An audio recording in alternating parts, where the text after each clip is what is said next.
আমরা এখন চলে এসেছি ওঙ্কারনাথ সীতারাম আশ্রম, ত্রিবেণী, মাঝবেড়িয়া, হুগলি। আমাদের অটোটা এইখানে নামিয়ে দিল। দেখুন, ওদিক থেকে আসছি, একদম ত্রিবেণীর মোড় থেকে এদিকে আরেকটা পথ চলে যাচ্ছে, এটা চলে যাচ্ছে ত্রিবেণী খালের দিকে। এইখানে নামিয়ে দিল, আমরা যাচ্ছি। আপনারা দেখতে থাকুন ওঙ্কারনাথ সীতারামের মন্দির। এখানে আপনারা গাড়ি পার্কিংয়ের সুবিধা পাবেন এবং ভাড়ার অটো রাখতে পারবেন। চলুন আমরা মন্দিরের পথে এগোই এবং আমরা মন্দিরটাকে দেখব। তার আগে দুপুর গড়িয়ে গেছে, আমরা দেখি যে খাবারের কিছু সন্ধান এখানে পাওয়া যায় কিনা।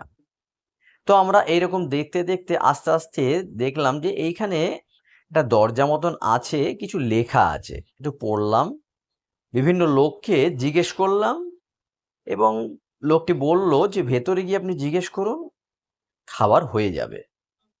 তো সেই মতো আমরা ওখানে না গিয়ে এইখানে কীর্তন হচ্ছে, কীর্তনের কাছে কিছুক্ষণ সময় কাটিয়ে গঙ্গার দৃশ্য উপভোগ করে আবার চলে এলাম হলের মধ্যে।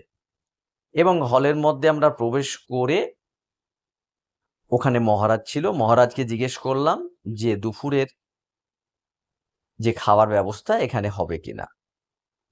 এবারে জিজ্ঞেস করার পরে সোজাসুজি আমরা কীর্তন হলে চলে এলাম। দেখুন, এইখানে ওঙ্কারনাথ সীতারাম তার শিষ্যদের দীক্ষা দিয়েছিলেন এবং এখন তার শিষ্যরা দীক্ষা দিয়ে থাকেন। জায়গাটি সবসময় নাম সংকীর্তনে মুখর হয়ে থাকে। তো আমরা এটা কিছুক্ষণ দাঁড়িয়ে উপভোগ করে আবার মন্দির ছেড়ে ওঙ্কারনাথ মন্দিরের সমাধি ক্ষেত্রের দিকে এগিয়ে চললাম। চলুন আমরা এগিয়ে চললাম সমাধি মন্দিরের পথে। এগিয়ে চলতে তার একটি বিস্তীর্ণ বাগান, সেই বাগানটি আস্তে আস্তে আমরা পেরিয়ে প্রবেশ করতে যাচ্ছি সমাধি মন্দিরের দিকে। চোখে পড়ল সেখানকার সুন্দর ধ্যান মন্দির। এই ধ্যান মন্দিরটি দর্শন করে আমরা যখনই সামনের দিকে এগোতে থাকলাম, তখন হঠাৎই কীর্তনের আওয়াজ কানে শোনা গেল এবং আস্তে আস্তে সেটা আমাদের দিকে এগিয়ে আসতে থাকলো। তখন আমরা লক্ষ্য করলাম যে এখনকার যিনি মহারাজ, তিনি কীর্তন করতে করতে আমাদের দিকে এগিয়ে আসছেন। আমরাও তাড়াতাড়ি ক্যামেরা রেডি করে তার দিকে এগিয়ে চললাম। সুন্দর কীর্তনের ছবি সবাই তুলছে, আমরাও তুললাম। তোলার পরে আমরা গঙ্গার ধারে আবার চলে এলাম। দেখুন, সুদৃশ্য জাহাজ আপনাদের জন্য।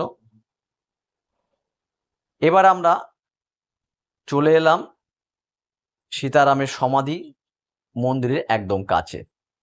এখানে এখন কাজ চলছে। কাজ চলাকালীন এই ছবি। এইখানে আসল সমাধিক্ষেত্র। এই সমাধিক্ষেত্রটা কিছুক্ষণ ঘুরে দেখা হলো। দেখা হওয়ার পরে আবার আমরা এখান থেকে বেরিয়ে চলে যাব। তো এইখানেই সংক্ষিপ্ত আজকের শটটি শেষ করলাম। বসে গেছি আমরা দুপুরের খাবারে। দেখুন, সুন্দর করে মহারাজ নিজেই হাতে করে খাবার এখানে আমাদের দিচ্ছেন। খাবারের মধ্যে সুস্বাদু খাবার